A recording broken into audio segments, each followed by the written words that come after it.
All right, today we're going to jump into a really powerful and, frankly, provocative opinion piece from Dawn.com. It's titled America's War Crimes, and it's written by author and journalist Zahid Hussein. He offers a very critical take on an escalating conflict. Wow. Right off the bat, the author sets an incredibly stark tone with this quote, which the article attributes to President Trump. The piece suggests this was even seen by some as a threat of nuclear force, which just frames the high stakes of this conflict from the get-go. So the author really starts his analysis by zeroing in on what he calls these escalating threats and, just really perplexing language coming out of the White House. This is all happening as the conflict, according to the piece, is rolling into its 6th week. And this is where things get really puzzling, according to the author. On the one hand, he points to these threats of just total annihilation. But then on the other hand, he notes these little hints of a diplomatic route, even talk of regime change. And this contradiction, the author argues, has just left the world wondering, what's the actual endgame here? Then the author pulls out this quote to make another point, by talking about seizing Iran's oil fields and declaring, "To the victor belong the spoils." The author argues that President Trump is basically talking about the conflict as if it's already over and won.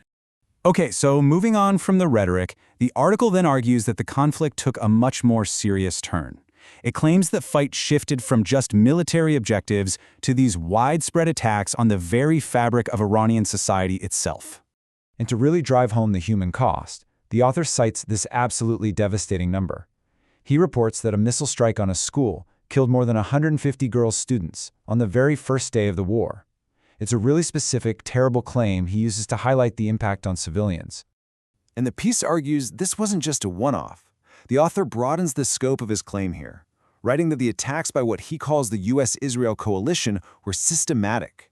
He says they were targeting not just military sites, but also civilian infrastructure, energy facilities, and, importantly, centers for education and research. And that brings us to what the author describes as a very specific and deeply concerning strategy, the alleged targeting of Iran's centers of learning and scientific progress. To give you a sense of the scale of this alleged campaign, the author reports that Iranian authorities are claiming at least 30 universities have been hit since the conflict started. And he gives some very specific examples to really hammer home his point. He names prominent places like Sharif University of Technology, which is a huge symbol of Iran's modernization, and the Laser and Plasma Research Institute. He also says that leading scientists and scholars have been targeted themselves. Now, a crucial point the author makes here is that these weren't necessarily secret operations. He cites reports that Israeli Prime Minister Benjamin Netanyahu actually confirmed the killing of several Iranian nuclear scientists, calling it part of a campaign to destroy the country's nuclear program.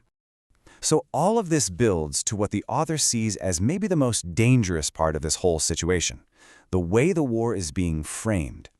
He says it's not just in political or military terms, but in religious and, civilizational ones. The author starts building this argument with quotes from some key figures.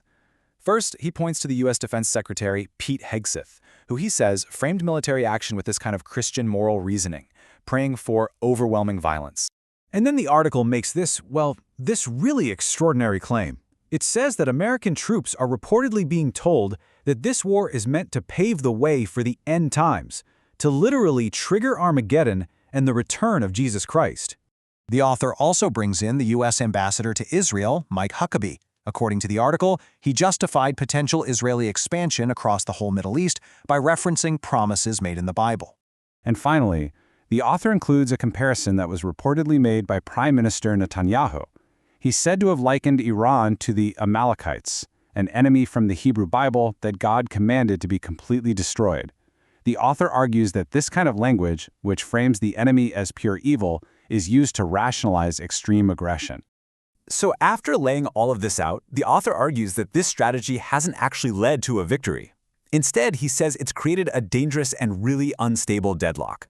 And a key piece of his reasoning is this. He says the calculated assassinations of Iranian leaders haven't weakened the state. He argues they've just created a leadership vacuum that he's afraid will get filled by even more radical figures, which makes any kind of mediation that much harder. And this all leads to the author's central conclusion. He argues that this relentless destruction hasn't broken Iran's will to fight. In fact, he says it's just hardened their position. So while you can destroy their infrastructure, He believes you can't force the nation itself to surrender this way. And so the author leaves us with this powerful, unanswered question. If this strategy of overwhelming force can't actually secure a surrender, what happens next? It's a really stark question that just hangs over the whole situation described in his article. Thanks for joining us for this breakdown.